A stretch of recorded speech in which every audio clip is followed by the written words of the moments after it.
I've been pretty bummed out since Tuesday night when the United States men's national soccer team choked big time and did not qualify for the 2018 World Cup.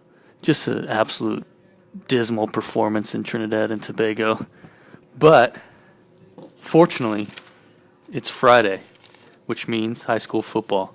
And that's something to be happy about and excited about. And not only is it Friday, it's Friday the 13th. So anything could happen tonight. And luckily, we have a full slate of games, unlike last week when a bunch of teams were off. Welcome back to the Temple Daily Telegram Sports Podcast. Josh with Greg, Daniel, and Marcus.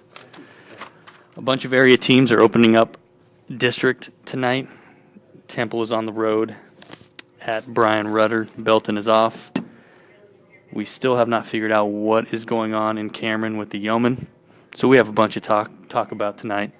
Mentioned a couple teams, or a bunch of teams starting district. Gatesville in 13-4A1, Salado in District 9 4A2, Rogers in 13-3A2, Holland, Moody, and Rosebud Lot in 13-2A1, Bartlett in 13-2A2, and Granger in 13-2A2.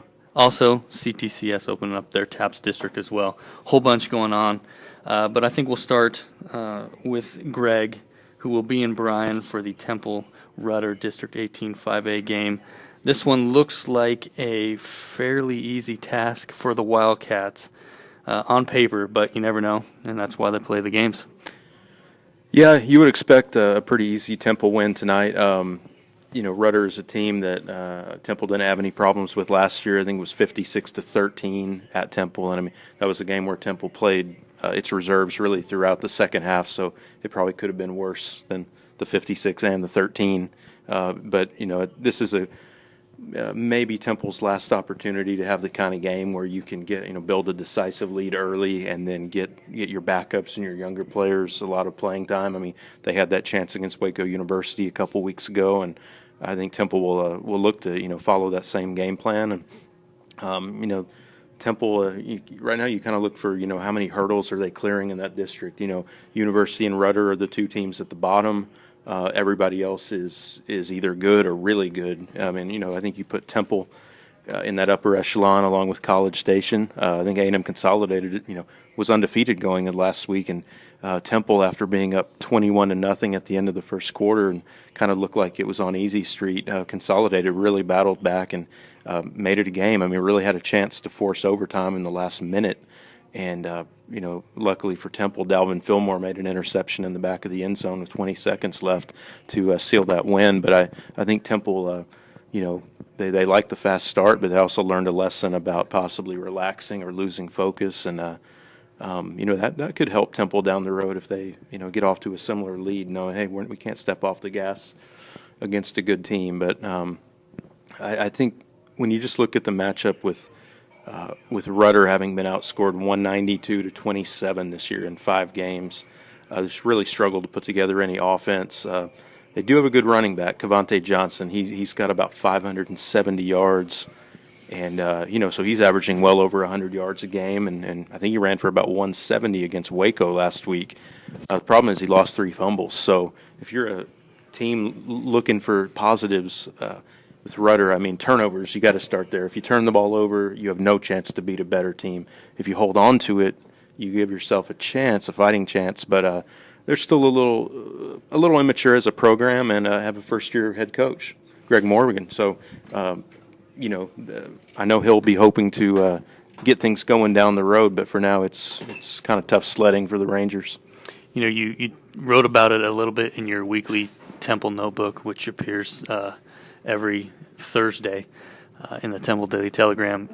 This is week 7, and Temple has put together some great stretches during games, whether it's a fast start in the first quarter, 2 good middle quarters, a good fourth quarter. But now's the time where they, really have to start putting 4 quarters together. And I know Coach Stewart kind of talked to you a little bit about that this week. Yeah, he did. I mean, he's a guy with high standards, so he doesn't like to see any dips or lapses in the game. And, I mean, sometimes you face a good opponent, and, I mean, there's a reason they're good too. Like when Temple played Midway, you're not going to dominate that game. I mean, you're going to have your good moments, and they're going to come right back at you. And Temple still Right. thinks that's a game it should have won against a team that's still undefeated and stay ranked in 6A.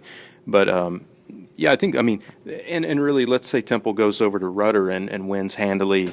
That would be good, but I think really Waco next week at Wildcat Stadium, that's the next similar opponent that Temple has, and that's the week before Temple gets a bye. So I think next week is when Temple really wants to put it together for 4 quarters against a good team, a Waco team that's played them, really tough the last several years. So, but I think right now you kind of look at the district and you kind of see that collision course between Temple and College Station shaping up for November 3rd, because that was a great game last year to settle the district title.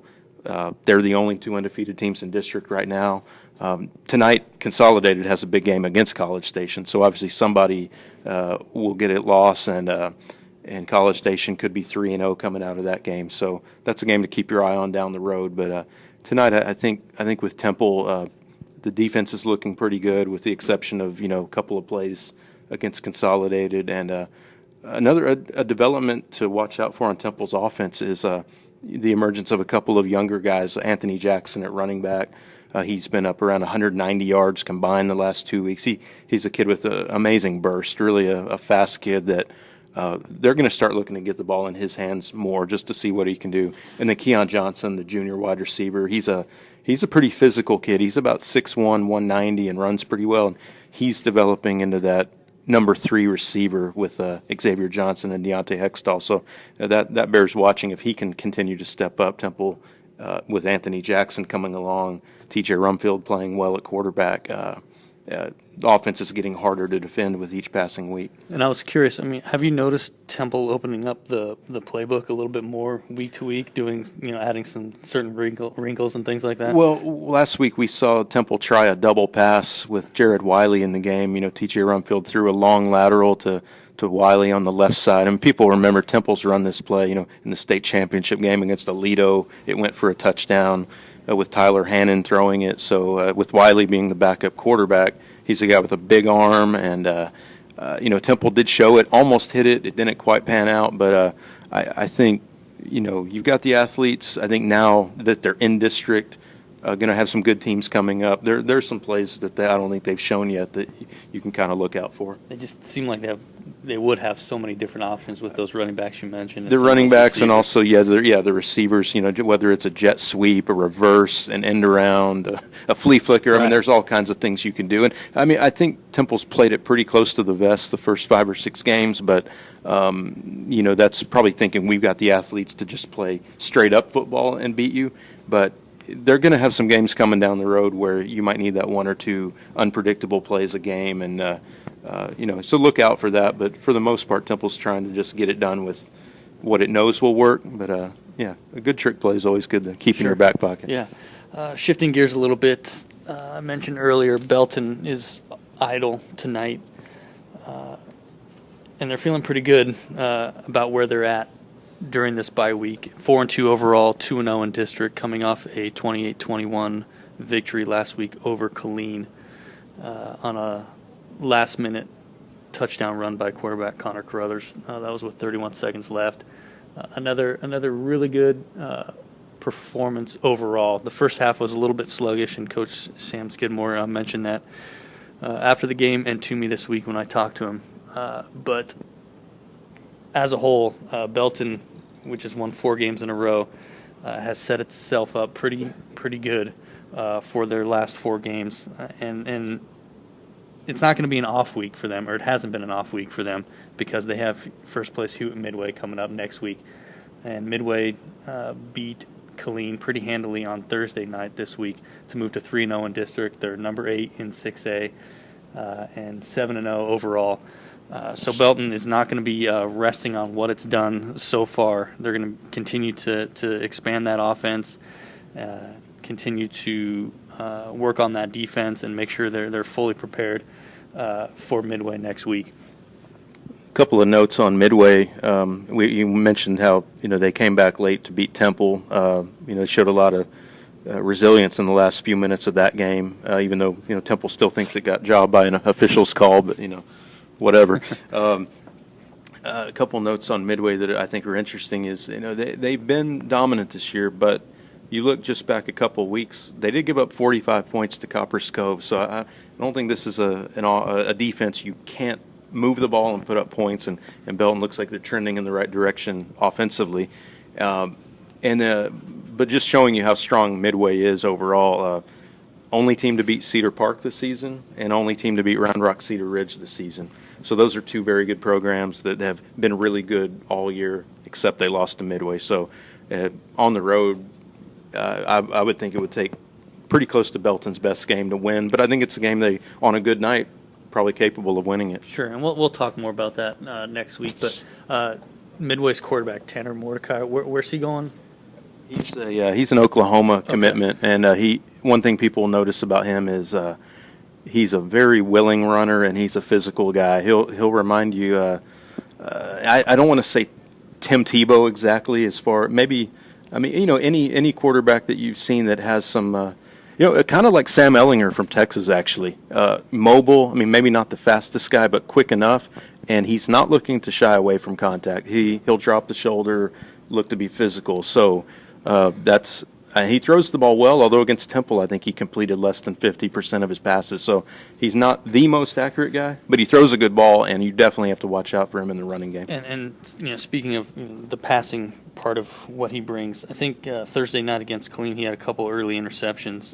The Kangaroos were unable to capitalize on those, but against Belton, teams that have turned the ball over have usually paid the price. So the Tigers are going to be looking to force some of those takeaways next week. And then, like you said, Belton's offense has, they're not putting up the gaudy numbers that they had the last couple years, but it's getting the job done. The running game has steadily progressed, and as has Carruthers as well with the passing game. Coach Skidmore wants a little bit more out of his receivers just on a whole, but that'll be a good game next week, and we'll talk more about that as it gets closer. Because Belton is off this week, I'm actually going to be in Travis and checking out Moody versus Rosebud Lot in that district opener for those guys. It'll be a good one. Jacorian Johnson over there for the Cougars, the quarterback. He's the area's leading rusher. Moody's got some playmakers as well, so I'm looking forward to seeing some area football. Some smaller classification football tonight. And speaking of some of the 13-2A Division I, Daniel, I think you're going to be checking out Holland and Thrall, right? Both of those teams are 4-1 overall coming into this one, and with some numbers that are pretty similar. Yeah, these ball clubs both really similar in a lot of ways, like you just said. Both come in tonight 4-1 for their district opener. Really similar schedules as far as strength of the schedule. A lot of 2A2 programs. Thrall did have a TAPS opponent in Week 3, which in John Paul II, they really put it on them 53-13, as can be expected. Week 3 also, Holland played up against a 3A2 Florence, and they just missed out on a big win there, 28-26. So they really gave it to the Buffaloes, but really couldn't pull it out there at the end. But both teams 4-1 coming into this week. Thrall had a win in Week 1 against Riesel, 34-12. A loss in Week 2 versus Milano in a 7-6 barn burner there. And then from there, they've been riding a 3-game win streak. I mentioned the John Paul II win, and then they won against Flatonia, 41-14, and then Centerville's 47-35. So 3 straight wins. This is a strong ball club. This is a team last year. They went 10-2, 4-1 in district last year. So this is going to be a tough game for the Hornets. In their last meeting last year, Holland lost 34-14. But this is a different Holland team. This will be my 3rd game to see the Hornets this season. I got to see them in Week 1 and Week 2. To start off the season, they had a big win at home against Burton, a renowned. Every year they go deep into the playoffs in 2A2. They won 27-20. They had a 13-point fourth quarter to pull out the win there. And then the following week against rival Granger, they were in Granger for that one, and they used another 13-point, this time the third quarter, to pull out a 26-21 win there on the road. And then week 3, they lost at Florence, like I mentioned. The following week, they had a big win at Bartlett, 57-0. And then the following week after that, they had another win against Axtell, 43-6. So by the numbers, again, these teams very similar. Thrall, 36.2 points per game, only giving up 16.2 points a game. Then on the other side for Holland, 35.8 points for, only 15 points against. So I think ultimately this one's really going to come down to who can get stops on defense. We know both of these teams can score, they can put up numbers, but at the same time we're going to have to be able to see if Holland or Thrall can make stops on the defensive end. It's really going to be interesting to see if Holland can ride this strong momentum that they've been having, ever since that first week. I think it kind of set the tone when they had that big win against Burton. But again, Thrall is a very competitive ball club. They're a well-established program in 2A, and with district starting, both teams are going to want to start 1-0. So it'll ultimately come down to who wants it more on defense. Yeah, that district, I'm just looking at the non-district standings.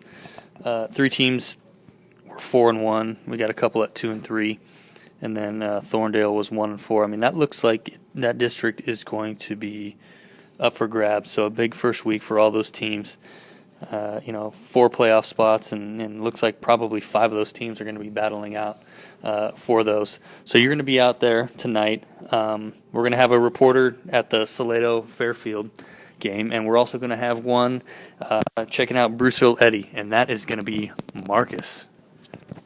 Marcus, what's up, man? I don't know. It's been a while since I've actually watched Bruceville Eddy play football. I can't tell you what the last year was, and I've been here, as most people know, quite a long time. But it was actually probably just a couple years ago when I watched them play Moody in that rivalry game. But this game, Bruceville Eddy's kind of been one of those teams we can't quite grasp exactly how good they are. They're 1-1 in district right now. They're playing an Anderson Shiro team that has some problems. Shiro's winless, only scored 24 points. That's 3 different games of scoring 8 points each. They were shut out in their other 2 games, and they didn't win a game last year. So they're not looking all that impressive right now, which, sometimes that can build an opponent's confidence too much. But, I think Bruceville Eddy knows that they want to get in the playoffs, and this is not a team that you can be overlooking. And Anderson Shiro also has a first-year head coach this year, so that doesn't help matters for them too much. But I don't really know what to look for in this game. I know DJ Weaver should probably have a big game for the Eagles. They're kind of their do-everything quarterback, pass, rush. Basically, I talked to him preseason. He's one of those kids that says, if the coach wants me to do the laundry after the game, I'll do it, because he's just one of those guys that's going to do whatever he can to help the team. And Yeah, Bruceville Eddy, last year they had that great non-district run, and then they got into district and missed out on the playoffs once again. And this game tonight is one that they need to win if they're going to break that streak of missing the postseason. I mean, they're 1-1, like you said, in district right now, and moving to 2-1, beating a team that they should beat would be huge to get into one of those 4 spots. Right, exactly. And yeah, I mean, they won this game by 2 scores last year. I think it was like a 42-20.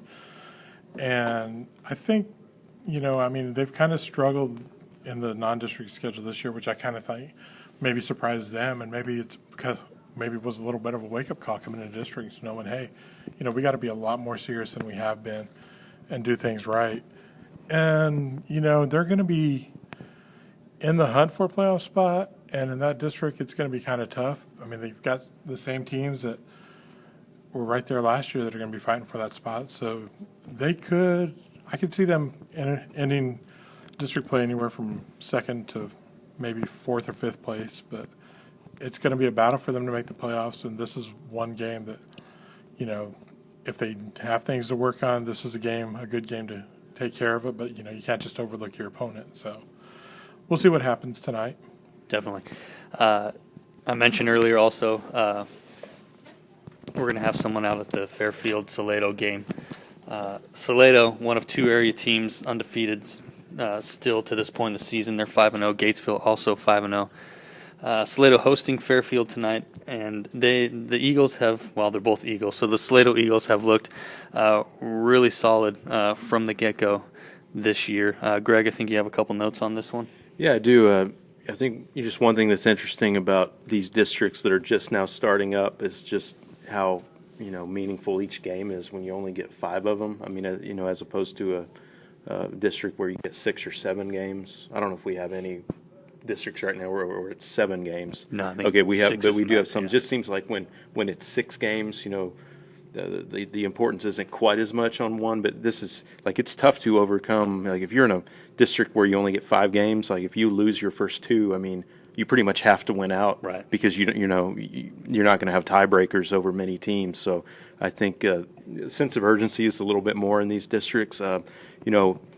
Salado has been as impressive as any team in our area so far. I mean, you look at they're 5-0, outscoring opponents, 200 to 58, which I think comes out to like 40 to 12 on an average. So, that's impressive. Shows you they're getting it done on both sides of the ball. And I think the key there basically is their offense is so good at possessing the ball and really controlling it with that ground game that they keep their defense fresh. So I don't know how many kids are going both ways or if there's not many, but it seems like they play good defense in part because their offense possesses the ball and keeps them fresh. So. Yeah, I don't know. I don't know that they start too many people both ways. There might be only 1 or 2, but I mean, just what Salado has done over the last year and a half is pretty remarkable. Comparing it to what to the 3 years before it, and maybe even more than that. With Coach Alan Hare coming in last year, I mean, he's certainly turned this thing around pretty quickly. Yeah, he has, and I think it shows. I mean, basically, it's probably the same kids or the same type of kids that Salado had for those years when they were winning 1 game or 0 games. So obviously, it has a lot to do with the plan and the offense. The slot T. I think it's an offense where you don't have to have superstars. I think you just have to have good athletes that are willing to and good linemen. And I think it's an offense where you can take a lineman who's 180 pounds. And as long as he's willing to kind of sell out and cut people's knees, you can make. You don't need a tackle that's 6'3", 275. I mean, you want just guys who. And we've seen, if anybody who's seen, Liberty Hill through the years or Rogers when Jeff Walker was there, it's that same deal. And one interesting thing I think on Fairfield, their opponent, you see the 2-3 record. If you study who they've played some good teams. They played a Rusk team that's I think 5-1.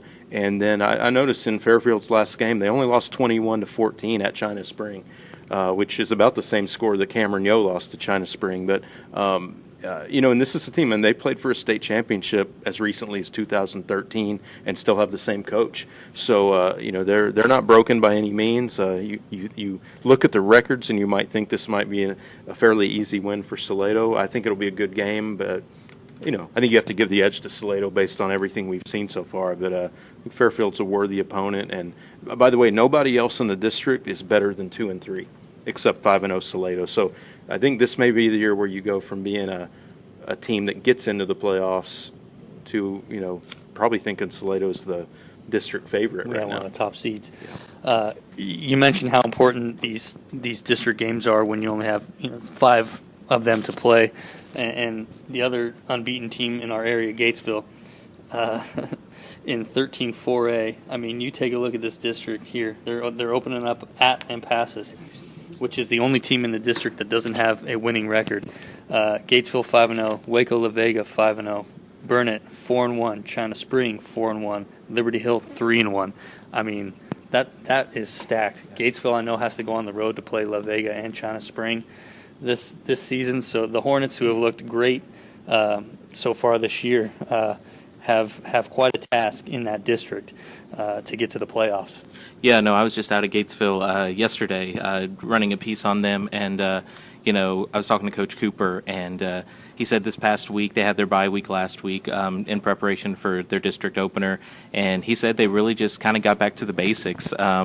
really use that time to clean up some things that they've noticed that haven't been getting as clean over the season. Some things that have gone since the opening weeks, but they really used that time to clean some things up and really look into Lampasas. I think Lampasas has a 2-3 record, something like that. But their record isn't indicative of where they are, according to Cooper. He says they've got a solid team. They're well coached. They have athletes on both sides of the ball, and that their main cause for concern is giving up the big play. If they can force the Badgers to try to put together longer drives, more time-consuming stuff, they feel more confident that way than giving up 3 or 4 plays and having them score touchdowns. So really it's going to be if the Hornets can limit the big play, they should be in good standing to move to 1-0. But yeah, what they've done over this season has really been impressive. They're led by their quarterback, Jet Truss. He's among the leaders in all things passing yards, touchdowns. So he really runs a smooth offense there, and Coach Cooper has given him a lot of free reins with the offense, and he's shown that he can handle it. But again, in my opinion, I think Gatesville should move to 1-0 after this week. But again, there's a reason you play the games. You never know what's going to happen, especially on Friday the 13th. So I don't know. We'll see what happens, Josh. Yeah, and just really quickly, staying in this district, Greg had a good point a moment ago about how tough this district might actually be. I try to come up with a good point every once in a while. It's not often. I was thinking that going into the year, I think, and rightfully so at the time, I think everybody was talking about the Cameron Yo Rockdale district with Franklin just a slew of good teams thinking that might be one of the toughest districts in the state, like it normally is, and. I think that district it's kind of fed on itself, it seems like, and a lot of the teams played really grueling non-district schedules, so they picked up a few more losses than maybe we expected. But if you look at that Gatesville district, 13-4A Division I, I mean, like you talked about, you got undefeated Waco La Vega, which is clearly one of the best teams in the state. I mean, they're 2 years from a state title. Exactly. I mean, outscoring opponents 217-28 so far. I mean, when you don't even allow an average of a touchdown a game, you're pretty salty. We've spoken about Gatesville, what a good first half of the season they've had. Burnett is strong. China Spring giving up 55 points in 5 games. Do the math, 11 points a game. Liberty Hill, always strong, 3-1 and scoring almost 190 points. So obviously they can get it done on offense. It's really a tough task for Lampasas to be in that district. I mean, Lampasas, I don't think is a bad team, but sometimes you just look up and it's not easy any week. So I think that district, when you look at the records going into the district part of it, it can lay a claim to being one of the best in the state, at least for the, say, 4A and below district. Right. And just really quick, also, I mentioned it at the top of this, Cameron Yo, they are now on a 5-game losing streak. And every week we sit down on Fridays and do this and talk about this, and we still find ourselves scratching our heads after every Cameron Yo result. Marcus has been at, I think, 3 or 4 of the games this year. Again, I mean, I'll ask you real quick. I mean, what's going on, and how can they turn this around? Because right now, I mean, they're facing a must-win tonight against Gerald. Yeah, and first of all, I think we've learned from the past few weeks that you can't say they're pretty much going to win this game, but I think they got to feel pretty confident about this game. But I don't know that we have enough time on this podcast to go over what everything that's gone wrong for Cameron is so far this year. It's kind of weird if you look at their points for, points against. They're a 1-5 team that has still outscored their opponents 168-165. And that's because they play a lot of close games. But the problem, and Greg and I don't think we were on the air, but we talked about this last week. It's one thing to play these tough games, but you got to learn how to close them out. And Cameron hasn't been able to do that this year, and that kind of gets into your psyche a little bit. So when you're in a tough game and the other team's charging, the kids are thinking, here we go again. What do we do? And, Tommy Brashear, their head coach, after the game last week, he did tell me, and I kind of believe it too, they're still a playoff caliber team, and they're still a good team. I mean, they've gone from number one preseason to, just trying to get into the playoffs at this point. But if they get into the playoffs, anything can happen. It's just they've kind of been snake bit, like he said. The only problem is when you're looking at that district that they face in the first round of the playoffs, you don't want to be the third or fourth place team out of there because you've got Malakoff in that district. You've got a West team that's already beaten Rockdale, and their only loss so far is to Mart, and that's a good Mart team. And you got a Whitney team that's on the rise. They've proven that they can cause some problems. So, Cameron's got to shore things up, and the first thing they've got to do is just be able to pound the ball. I mean, everybody knows they're going to be able to pass, but if you can't just pound the ball up, rely on your linemen to open up a little hole up front, and your running back get maybe 4 or 5 yards for a first down, maybe just 1 yard for a first down sometimes, and they've got to be able to hold on to the ball. Turnovers have been plaguing them, and it didn't play as big of a factor last week in their loss, but it did play into it, and they've just got to start taking care of the balls, be able to pound the ball, and then win a close game. I don't think tonight's game's going to be all that close, though, but we'll see what happens. Those 5 losses by combined 4.6, not combined, but by an average of 4.6 points. So that's that kind of shows you, they're right there. They just got to be a little bit cleaner.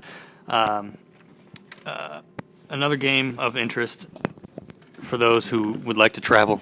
Rogers is at Comfort.